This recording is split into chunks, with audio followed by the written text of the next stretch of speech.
신앙생활을 하면서 가장 부담스러운 것 중에 하나는 전도일 것입니다. 그래서 용기를 내어서 아파트 전도를 할 때 아파트 벨을 누르고 난 다음에 우리 성도들이 느끼는 마음은 제발 이 집에 사람이 없기를, 나오지 않기를, 이런 부담을 우리가 가지고 있죠. 우리는 전도를 하면서 수많은 저항에 부닥친 적이 있을 것입니다. 비난을 들은 경우도 있고 때로는 공격을 받은 적도 있을 것입니다. 요즘은 특별히 반기독교적인 정서가 팽배해서 전도한다는 것이 우리에게 상당한 부담스러운 일이 되어버렸습니다. 그럼에도 불구하고 우리가 복음을 전해야 될 이유는 무엇일까요?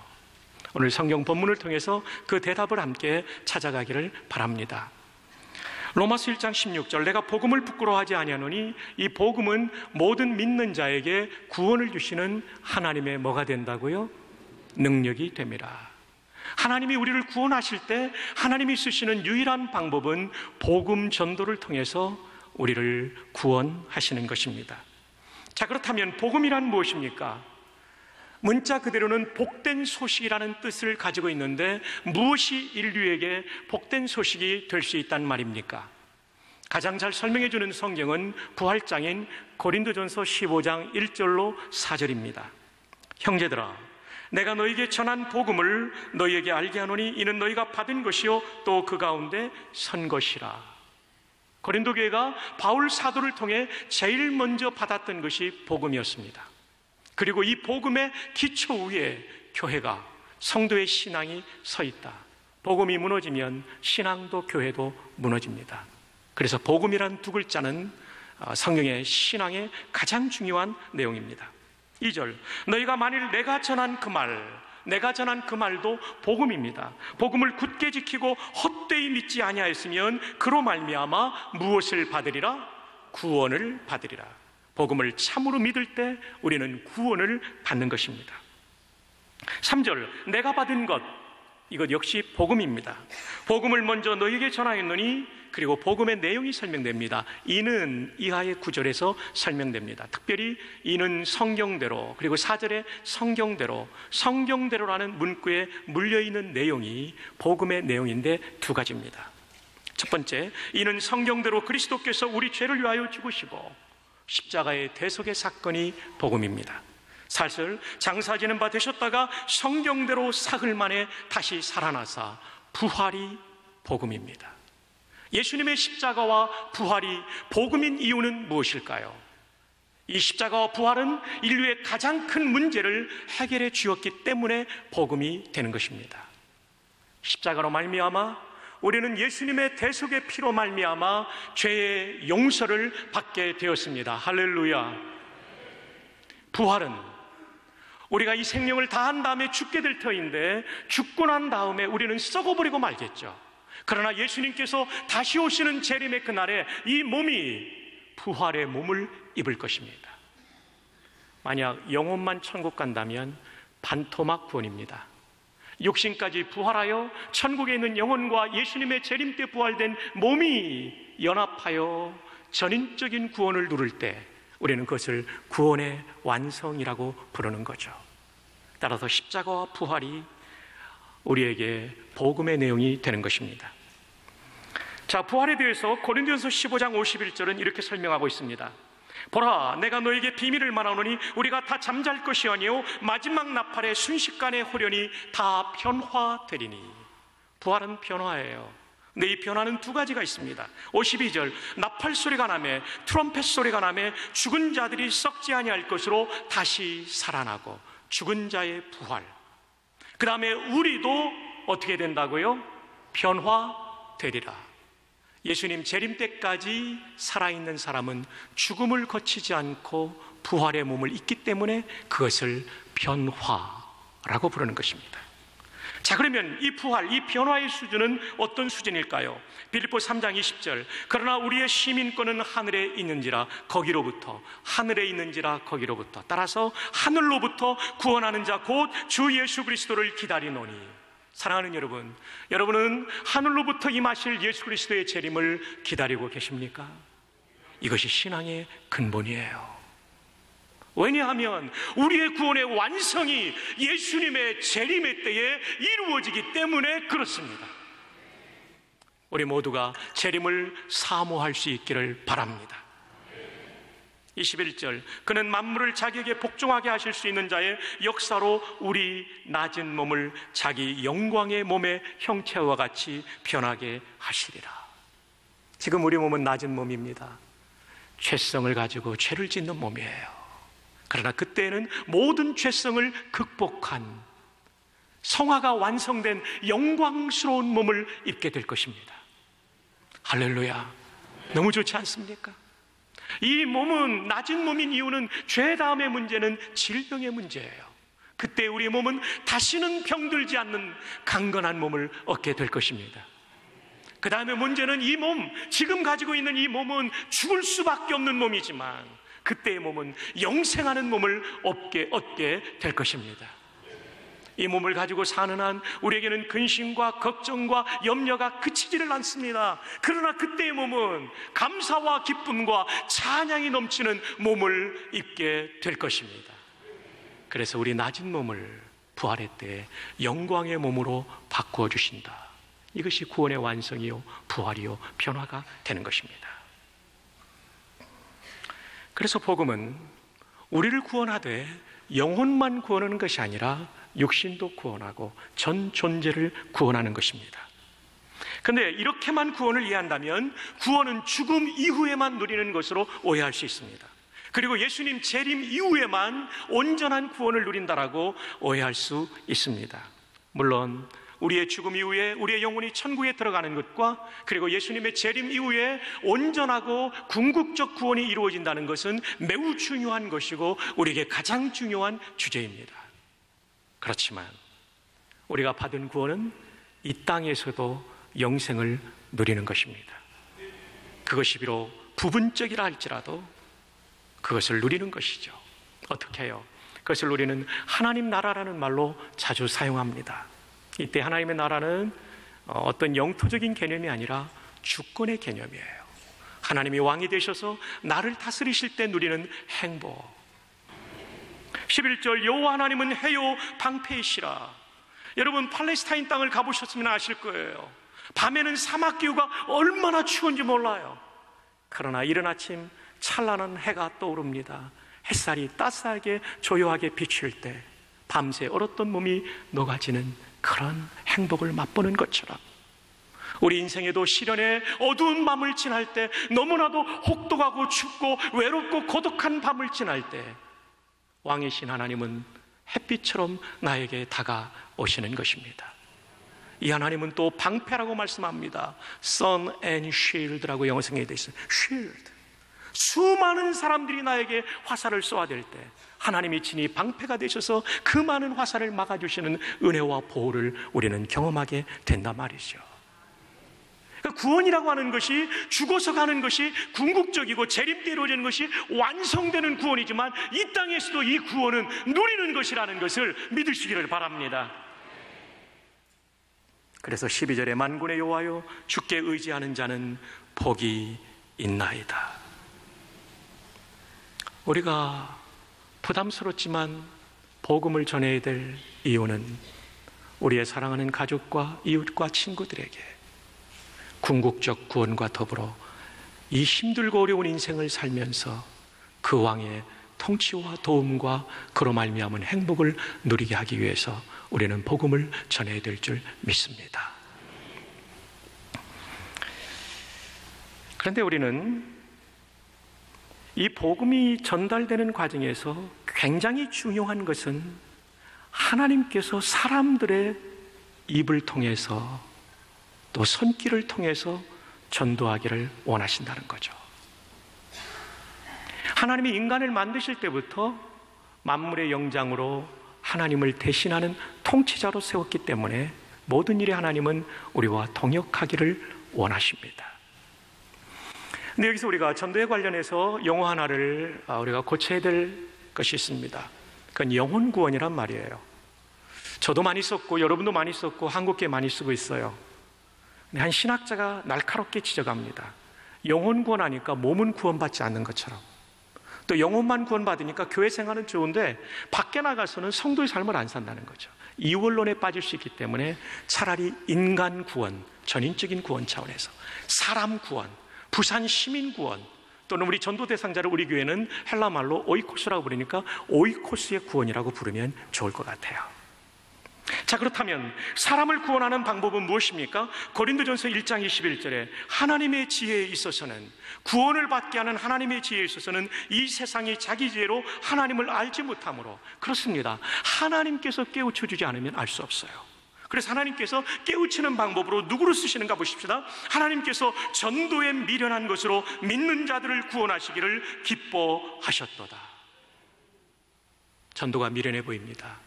근데 하나님은 이 방법을 통해 수많은 사람들을, 인류를 구원해 왔습니다.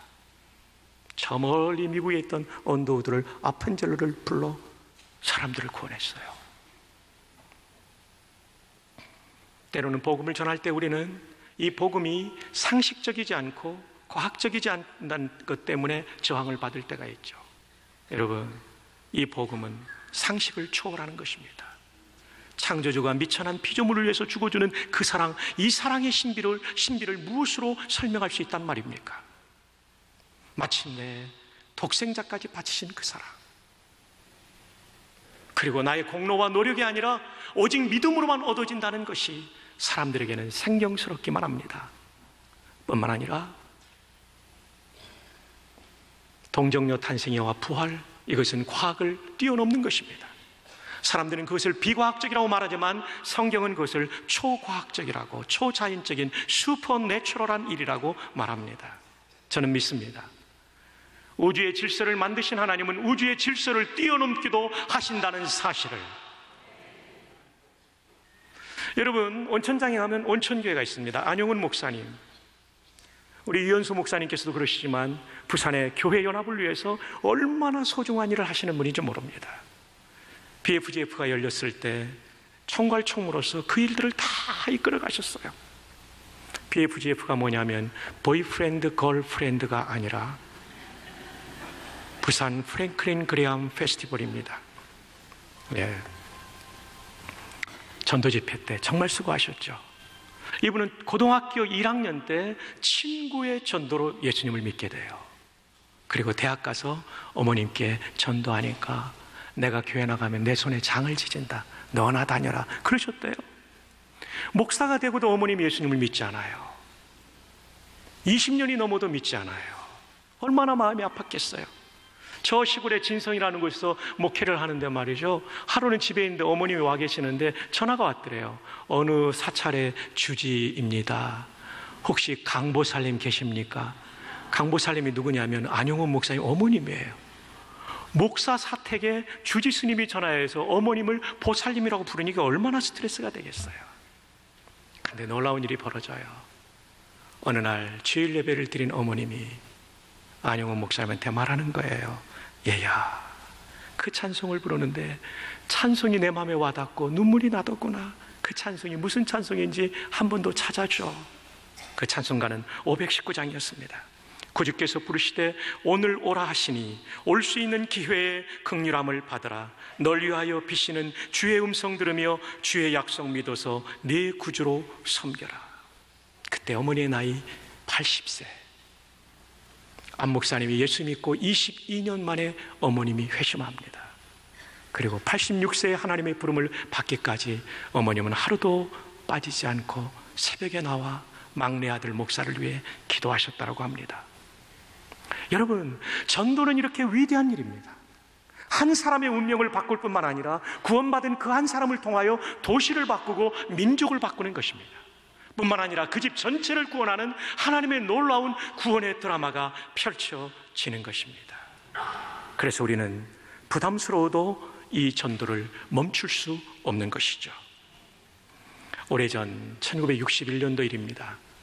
5.16 군사혁명이 일어나고 군사혁명 최고의 의장 비서실장이었던 이인수 대령이 반혁명 사건에 가담된 것으로 보인데요. 그는 1심에서 사형 선고를 받게 됩니다.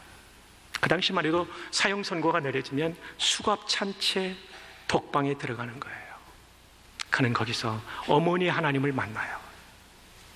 잘 나갈 때, 대령이 되고 잘 나갈 때 만나지 못했던 하나님을 독방에서 그는 만나요. 그는 성경을 읽고 기도하며 더 깊은 신앙을 경험하죠. 그러는 사이에 사형에서 무기징역으로 감형이 됩니다. 감형이 된 다음에 그는 여러 죄수들이 모여있는 30명이 모여있는 감방에 들어가요. 그 감방에는 사형을 기다리고 있는 고재봉이 있었습니다. 여러분, 고재봉은 1963년 10월 19일 대대장 가족 5명을 도끼로 살해한 흉악범입니다.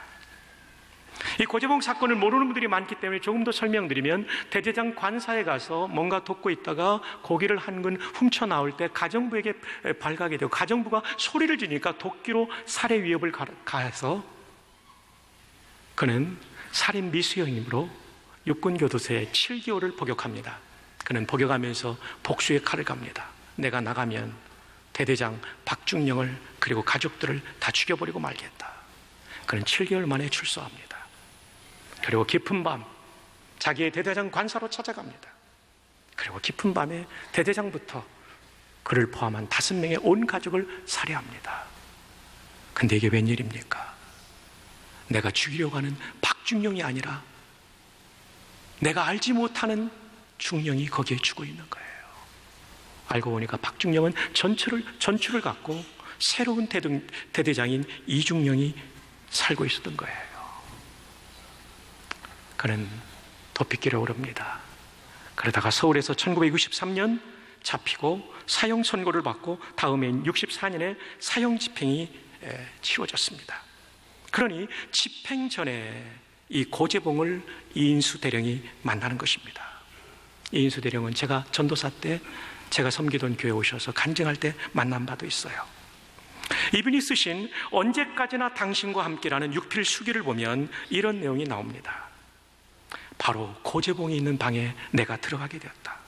그때 그는 눈에 토끼를 품고 독사처럼 웅크리고 앉아 있었다. 육군 대령이 수감자가 되어 들어온다는 소식을 듣고 그는 용수철처럼 뛰치 일어났다. 그리고 그는 내 멱살을 잡았다. 너 잘 만났다. 내가 누구 때문에 입구리 됐는지 알아? 쫄병 맛 좀 봐라. 이 대령은 기도했습니다. 하나님, 저 형제를 불쌍히 여기시오. 하나님을 알게 해주십시오. 이놈 예수 믿는 사람이네. 더 짓거리기만 해봐라. 내가 너를 죽여버릴 테다. 5명 죽인 거나 6명 죽인 거나 사형당하는 건 똑같아. 그런 위협을 가했어요. 그리고 시간이 지나갑니다. 그러던 어느 날 안국선 권사님이라는 분이 고재봉에게 성경책을 전해줍니다. 그는 성경책을 받아들자마자 얘가 아무짝에도 쓸데없어. 뒤닦는 데서, 코 푸는 데서 던졌어요. 그러던 어느 날 그는 성경책을 펼치게 됩니다. 사랑에 목말라 있던 고재봉이 펼친 성경의 한 페이지는 그 유명한 고린도전서 13장이었습니다. 사랑은 오래 참고, 사랑은 온유하며 투기하는 자가 되지 아니하며, 사랑은 자랑치 아니하며 교만하지 아니하며.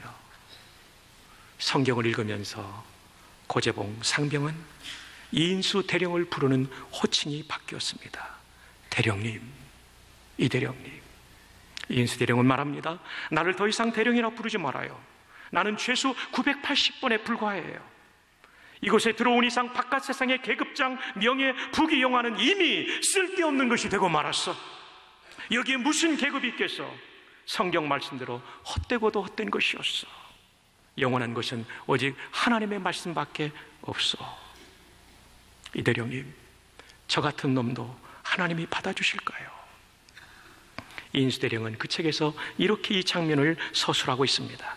그는 갓 초등학교에 입학한 소년처럼 부끄럽고 쑥스러운 표정으로 물었다.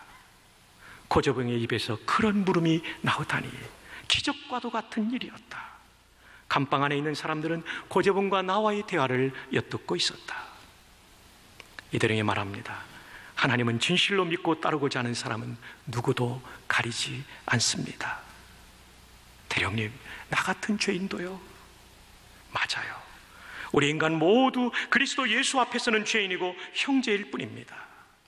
이 말 앞에 고재봉은 예수님을 개인의 구주와 주님으로 영접하게 됩니다. 고재봉은 하나님 앞에 예수님을 주인으로 믿지 않고 살았던 죄를 회개하고 예수님을 참된 주인으로 맞이하게 되었고, 그가 무모하게 죽였던 이중령의 어머니에게 눈물로 참회의 편지를 씁니다. 그리고 용서를 받아요. 그는 급식을 가져다 주어도 밥 먹는 데는 관심이 없고 오직 성경만 읽었어요. 성경 읽는 것을 너무나 좋아하다 보니까 단 7일 만에 신구약 성경을 일독하기 시작했어요. 수십 독을 합니다. 새벽이면 단정히 일어나 찬송가를 부릅니다. 인애하신 구세주여 내 말 들으사 죄인 오라 하실 때에 날 부르소서. 그러던 어느 날 고재봉은 오열합니다. 어렸을 때 우리 동네에도 교회가 있었는데 그 교회 사람들이 한 사람도 나를 전도하지 않았어요. 교회가 있었는데.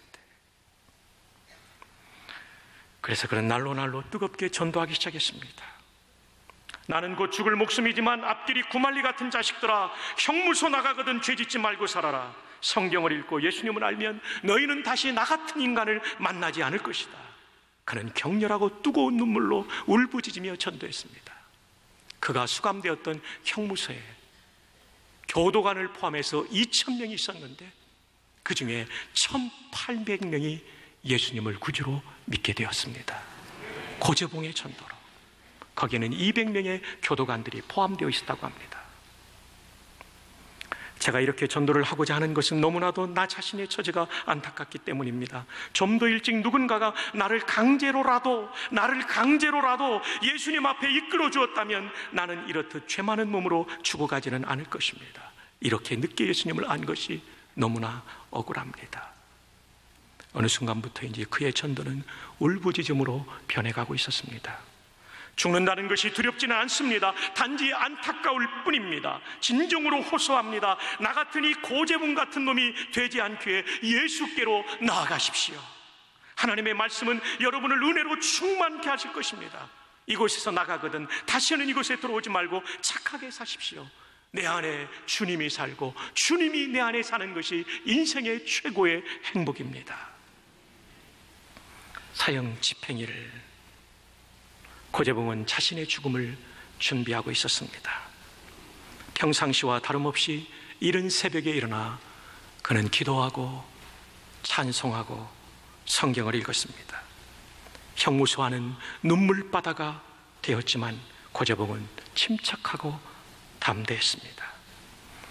사형장에서 마지막으로 하고 싶은 말이 있냐는 검찰관의 물음에 그는 하나님이 세상을 이처럼 사랑하사 독생자를 주셨으니 이는 저를 믿는 자마다 멸망하지 않고 영생을 얻게 하려 하심이라. 검찰관이 또 할 말이 있는가? 라는 물음에 검찰관님, 제가 찬송을 부르다가 얼굴이 환하게 웃게 될 때 방아쇠를 당겨주세요. 그는 마지막으로 총을 켜는 헌병들에게까지 죽어가는 순간까지 예수님의 복음을 전했습니다. 그리고 소리를 높여 울며 찬송을 부르기 시작했습니다.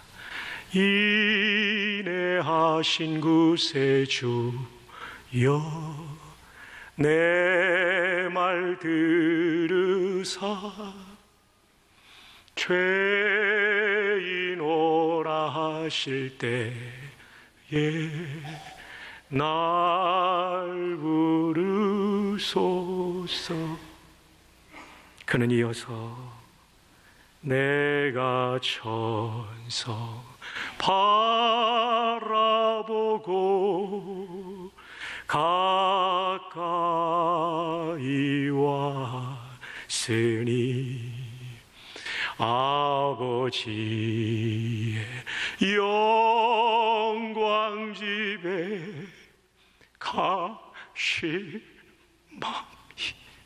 가실망이도다. 나는 부족하여도